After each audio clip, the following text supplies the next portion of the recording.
Yo, what's up guys? Welcome back to another YouTube video. We are back with the Bissell Cleanview 2492. This is a vacuum cleaner that one of my brothers found across the street from his mom's house. So he was basically, you know what? He found it sitting in a Dyson box. And basically he was like, I bet there ain't nothing wrong with it, and sure enough, there ain't nothing wrong with it. I think the reason why they got rid of it, or what we think why they got rid of it, is because the cord hook is broken. If you look right there, on both sides, the cord hook is broken. So I think that's why they got rid of it. So yeah, they threw away a perfectly working vacuum for a part that cost $3. I guaranteed you it costs $3. I'll look on Bissell's website and I'll see what the cost is, but I guaranteed you it's like $2-3 part. Yeah, we're going to be doing a natural vacuuming with the Bissell Cleanview 2492. This thing is only about a year and a half old. So it's from 2021. That's pretty dang new. But yeah, we're gonna do a vacuuming. Like I said, my brother found this in the garbage across the street from his mother's house, visiting, and he's visiting us, and he found this in the garbage across the street inside a Dyson box. So they just upgraded basically. So but yeah, well, let's get on with the natural vacuuming. So like, comment, subscribe, and I hope you guys enjoy. So here we go.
is the vacuuming of the Bissell Cleanview.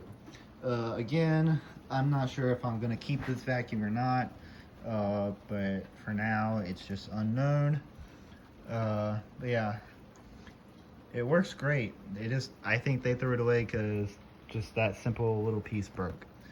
It has all the attachments. It has the extension wand and crevice tool. It's laying right there. It has the turbo brush. Look at the turbo brush. It looks like the turbo brush has seen no use at all. It is possibly the cleanest that you could ever find it. Like from someone's trash. That is like the cleanest brush roll I've ever seen. Or a turbo brush. And that is the dusting brush. And it looks like the dusting brush has no use either. Well, it looks like it's had little. There's some hairs, but really nothing. It looks like it's seen maybe 1 or 2 uses. This thing looks like it has no use. Same for the extension wand and crevice tool. They look brand new. It just looks like this is the only tool that has actual use on it, but only like 1 or 2 times. So I mean, so yeah, just call that no use at all. But yeah, that is the natural vacuuming of the Bissell Cleanview. So I hope you guys enjoyed. Like, comment, subscribe, and stay tuned for more videos like these of natural vacuuming. And also, guys, I am 5 subscribers away from hitting 500 subscribers. So I need you guys to tell me what you guys want. What do you guys want for my 500 subscriber special? And also, just in case, I might create another poll of what you guys want, and you guys can just pick whatever you want. Yeah, that is it. I hope you guys enjoyed this natural vacuuming. And yeah, they threw that piece away for, they threw this vacuum away just because that piece broke. That is just absolutely crazy. And these Bissells, I think they're like 100, 120. I don't know. I'm not exactly sure, guys. I think they're 120, 110, something like that. It's around that area somewhere. Yeah, they threw that away for like a $2-3 part. That is just stupid. And also, it pulled up that rug to where the brush roll quit spinning, so it has good airflow. Could have better airflow. You can tell the filter is kind of plugged up, and if you guys have seen my pole yet, it is quite dirty. But yeah, that's it. I hope you guys enjoyed. Like, comment, subscribe, and stay tuned for more. So thanks time, guys. Peace.